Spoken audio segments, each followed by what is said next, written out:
Every pair of pants my mom owns has a small hole. It's just to make it easier to serve the strong men in our family. My dad doesn't even mind that my mom put a green hat on him. He even let me, who had just turned 10, give it a try. Because for 18 generations our family has shared one wife. Grandpa used her, then my dad. After my dad it was my turn. She didn't just help us continue the family line. She also provided a way for our ancestors to make a living in the underworld. During the Republican era my great-grandfather worked as a wandering tradesman. During the war, when people were destitute, my great-great-grandfather read fortunes on the streets. After liberation, when everything was rebuilding, my grandfather practiced feng shui. In the 70s, during rapid development, my father became a ritual priest. But when it came to my generation I held a bag of explosives. I wanted to physically destroy this ancestral wife. Because of her existence, every generation of the Liu family hasn't lived past 39. To break this curse, I had to uncover this woman's origins, or find her real descendants to take her away. This is what my father told me before he died. At this moment I'm standing before her golden coffin with explosives. I thought about blowing up both her and the coffin, knowing that the Liu family would end with me. I calmed myself down and started studying how to break the curse. I remembered what my father said when he was alive. Our family's skill of making a living from the underworld came from this golden coffin. I am quite knowledgeable about coffins. Coffins come in 5 colors: yellow, red, black, white and gold. Yellow coffins are for those with living elders, praying for their health and longevity. Red coffins are for elderly people who pass away peacefully at old age. They represent celebration. Black coffins are for those who die unnaturally.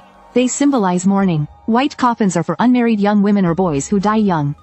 Gold coffins are designed for royalty, symbolizing nobility and power. This golden coffin is larger than the standard size. It's made of premium golden nanmu wood and coated with gold dust. I tapped on the coffin lid. A deep sound made me sigh. It's the sound of wealth. But that's not all. The sides of the coffin are carved with figures. Beautiful women in flowing robes. There are 7 of them in different poses. Each one looks lifelike, elegant and splendid. But 2 things feel unsettling. First, the women's eyes are not detailed. Their hollow gaze exudes an eerie chill. Secondly, all 7 women depicted in the carvings were being tortured. Each corresponded to one of the 7 most severe punishments for women in ancient times. Yet their expressions remained oddly seductive. The artistic style felt completely out of place. Additionally, at the bottom of the coffin there was a burning kerosene lamp. The large oil tank was filled to the brim, enough to last 2 to 3 years. My father once told me that the eternal lamp beneath the golden coffin must never go out. All the mysteries could be unraveled from the golden coffin, but after studying it for days I found no clues. For generations the golden coffin had been a taboo in our family, forbidden to touch. But now I was all alone and could no longer care about such rules. I carefully examined the golden coffin from top to bottom. It featured straight walls and an arched top. A typical design for noble consorts' coffins from the Tang and Song dynasties. Touching the coffin I felt an intense chill, indicating the presence of some anti-corrosion substance inside. The golden coffin was well sealed. Its seams were filled with resin. The coffin nails were flat-headed and immovable. To open it I would need to use brute force. Most importantly, at the base of the coffin I discovered 2 lines of tiny characters obscured by grime. One line read, Miao Guifei's daughter Wei Ru. Year of Xianping 4 died from abuse by her husband. The other line stated, to awaken after 1,000 years. 100 ghosts claiming brides, the people in despair. Murmuring to myself I stood up. The identity of the coffin's occupant was confirmed. But this era was too far removed from the present. Xianping seemed to be a reign title from the Song dynasty. Find Wei Ru's descendants. I first had to determine who she married. Also, how could she awaken after 1,000 years? And when exactly was the 4th year of Xianping? I needed to figure this out quickly. However, just as I was about to leave, I heard a sudden bang from the coffin behind me. I shuddered slightly and turned to look. The golden coffin was shaking violently. The unusual movement of the coffin excited me. I quickly crouched in front of it to examine closely. But before long the golden coffin calmed down. At the same time a yellowed ancient book fell out of the coffin. Looking at the book on the ground, I suddenly realized that all my ancestors' skills for making a living must have come through this channel. And my livelihood skills must also be in this ancient book. The book's cover read, The Great Yin Livelihood Manual. This book seems to contain all the trades within the yin livelihood field. With it I could master every skill, and become an expert in both yin and yang arts. But it would also come with a curse. If I don't learn it, it won't cost me my life.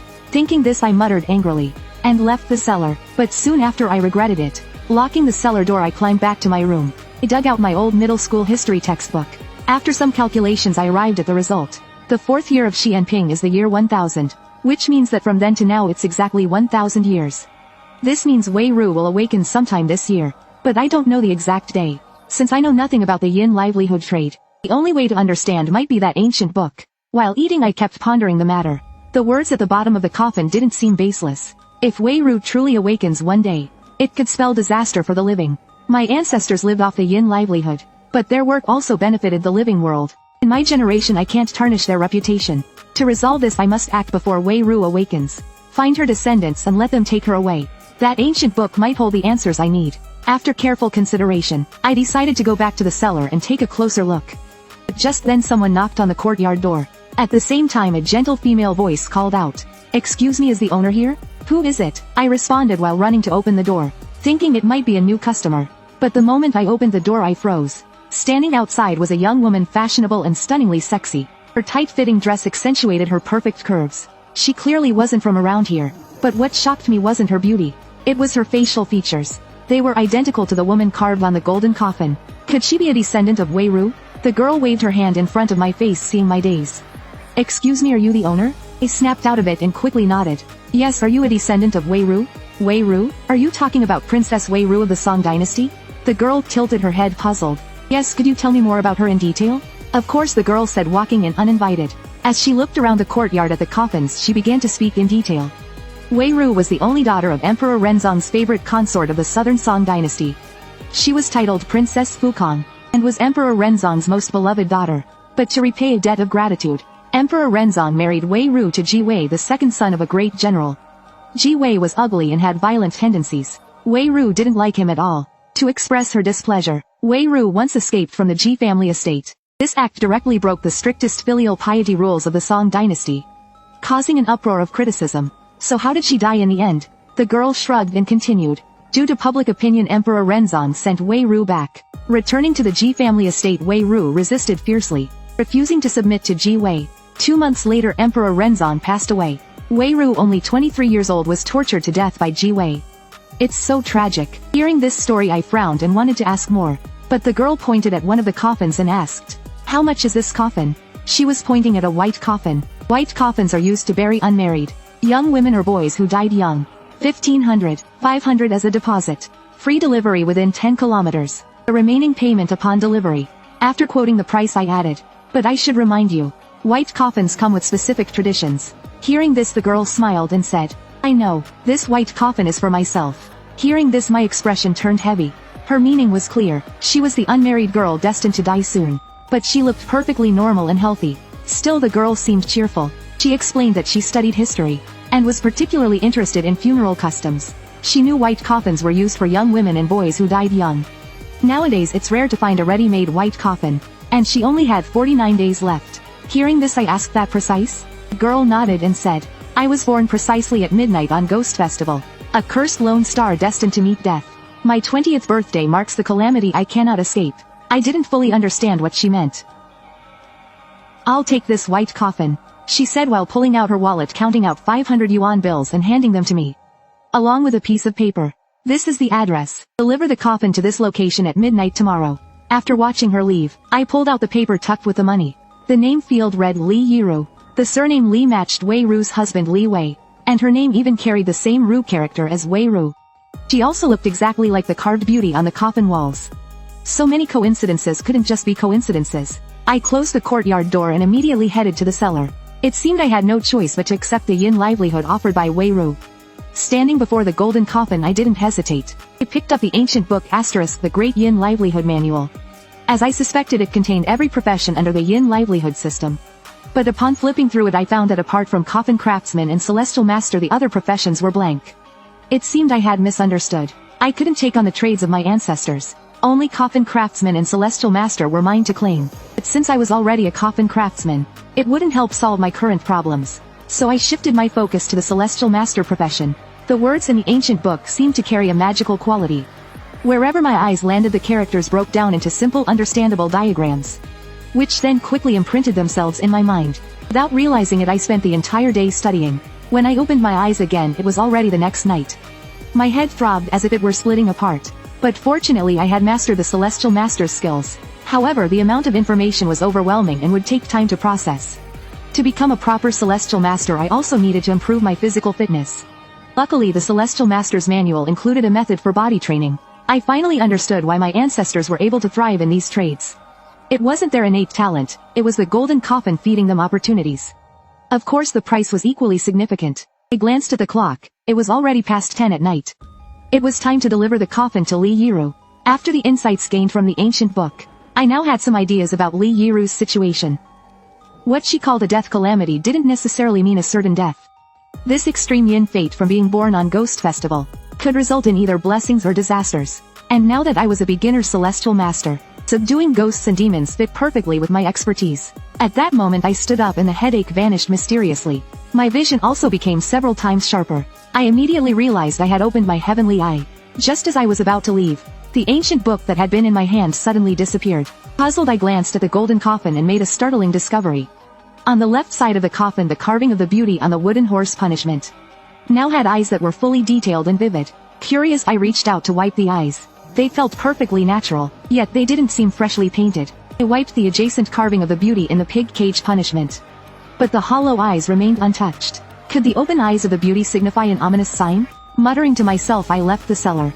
Time was tight, so I called a tractor from the village to haul the white coffin to the address Li Yiru had given me. The driver, my coffin-making mentor, looked surprised when he heard where I was going. 13. The address you gave me is the home of the richest family in town. To my knowledge they only have one daughter. Why would they need a white coffin? Hearing this, I explained. That's right, master. It was their daughter herself who came to order it yesterday. She said it was because of a death calamity, that she couldn't get past her 20th birthday. Something like that? The master gave me a shocked look. I nodded, but I still haven't fully figured this out. It's hard to jump to conclusions. Before long we arrived at the address Li Yiru had provided. By now it was close to midnight. The courtyard was brightly lit but eerily silent inside.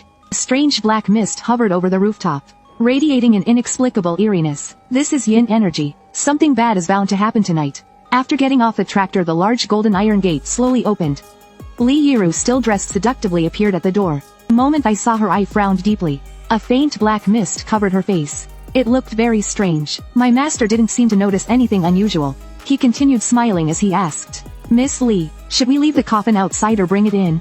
Without expression and with a flat tone, Li Yiru replied, "Inside." Then she turned and walked away. I watched her back as I took a deep breath. Her figure was alluring but stiff. Stiff like a corpse. It seemed my heavenly eye not only allowed me to distinguish spirits and demons, but also revealed truths hidden from others. The calamity surrounding Li Yiru wasn't caused by a demon but by a ghost. The energy around her was yin, not demonic. After bringing the coffin into the courtyard, we placed it on 2 long benches prepared in advance. Coffins shouldn't be placed directly on the ground, as tradition dictates that touching the ground means burial. Even in my shop, coffins were either propped on benches or leaned against a wall. After setting the coffin in place with my master, no one from the Li family came out. Not even Li Yiru came to pay the remaining amount. My master wanted to call someone, but I stopped him. Seeing my serious expression, my master seemed to understand. "Master, tonight we're just delivering the coffin. Once it's placed we leave. If Li Yiru doesn't come out to pay, I'll come back for the balance tomorrow." Right now I was just a novice celestial master. While my heavenly eye allowed me to see yin energy and demonic energy, I didn't yet have the means to deal with a ghost capable of possession. Moreover, I wasn't sure how many were inside the villa, as the dense yin energy enveloping it was overwhelming. Just as my master and I were preparing to leave, a voice called out from behind us, "Wait, I'll pay you." I turned to see Li Yiru walking over slowly, her face shrouded in black mist. She held a red envelope in her hand. I quickly got out of the vehicle and approached her. Her gaze was hollow, unfocused, and her movements were stiff and eerie. I reached out to take the envelope, feeling a bit nervous, half expecting her to suddenly lunge and bite my neck. Thankfully nothing happened. I quickly turned and got back into the vehicle, motioning to my master to leave. In my mind I was already thinking about acquiring some talismans. Without tools, whether dealing with demons or ghosts, I could only hide. This was the first time I'd seen someone pay for a coffin with a red envelope. I opened it and pulled out the cash inside, only to find it was hell banknotes. Why is this hell money? What is Miss Li trying to pull on us? Let's go back and confront her. My master, frustrated, slowed down and prepared to turn the vehicle around. I stuffed the hell money back into the envelope and said, "Master, let's head back for now. I'll come back in the morning to collect the money. The Li family is wealthy. They won't default on just 1,000 yuan. Back at the coffin shop, an intense wave of hunger hit me. I locked the courtyard gate and rushed to the kitchen. When I opened the pantry, I was shocked to find all my leftovers gone. All that remained were empty bowls licked clean. A chill ran down my spine and I quickly ran toward the bedroom. Someone broke in. In this coffin shop, the most valuable and important thing was the golden coffin in the cellar. When I reached the bedroom, my heart sank. The cellar hatch had been opened, but the lock hadn't been forcefully broken. The intruder was skilled at picking locks. Grabbing a wooden pole from beside the door, I hurried into the cellar. Seeing the eternal lamp still lit, I let out a sigh of relief. I wasn't worried about the golden coffin being opened. Only Wei Ru's descendants could open it. What I feared was the intruder extinguishing the eternal lamp. My father had repeatedly warned me that the lamp must never go out, as extinguishing it would lead to severe consequences. That's when I noticed a large figure lying next to the golden coffin. To be precise, it was a big man. He was over 2 meters tall, with a burly build like a bull. Clearly he had tried to open the golden coffin, but had been knocked unconscious by its malevolent aura. This was the consequence of trying to force it open. He would now suffer a serious illness, and the cure for this illness was something only I knew. I put down the pole and walked over to the big man. Squatting down, I slapped him hard across the face. The big man's eyes shot open and he cursed weakly, "What the hell?" His voice was feeble and soft. I chuckled and said, staring at him, "You've got guts. Stealing from 13's coffin shop, are you?" Hearing me call myself 13, the big man immediately fell to his knees with a thud. "You're saying you're 13? My name is Tank. I'm here to work for you. Please, you have to take me in." I was baffled by his words. Is this guy trying to play tricks on me? Stop wasting time and tell me who you are. Tank remained silent for a moment before he began to explain. Tank's real name was Wang Defa. His great-grandfather Wang San was a tomb raider. During one expedition he was severely afflicted by malevolent energy. It was my great-grandfather who went to great lengths to cure him. Since then Wang San had followed my great-grandfather closely. Later during a war the two got separated while fleeing. But the Wang family's loyalty to the Liu family never wavered. Wang Defa's father and grandfather also continued the tomb raiding trade. They helped gather information about the golden coffin. By Tank's generation most tomb raiders had either been caught or had switched professions. Before his father passed away he instructed Tank to find me and bring the information they had collected about the golden coffin. Half believing, I asked, "Where's the information?" Tank pulled an old envelope from his pocket. 13, there's even a handwritten note from your great-grandfather inside. You can verify it. I took the envelope and opened it. Inside were 2 sheets of paper. One was coarse paper with calligraphy. The other, written in pen, was by Tank's father. The investigation notes weren't very detailed. They mentioned a possible location for the golden coffin's tomb. It also confirmed the identity of the coffin's occupant. Additionally, it explained the origins of the golden coffin and its burial items. The golden coffin was arranged by a famous Song Dynasty celestial master Wang Yixian. The burial items were the legacy of Master Wang Yixian. He intended for Wei Ru to inherit his legacy and pass it on 1,000 years later. Tank also brought half of a double fish jade pendant. He said Wei Ru's descendants had the other half. When combined the 2 pieces would form a complete pendant. This complete pendant was the key to opening the golden coffin. The bottom of the golden coffin did indeed have a groove. It turned out it was meant for the jade pendant. This information filled in many gaps in my knowledge. The note left by my great-grandfather was a simple poem. After reading it I frowned deeply.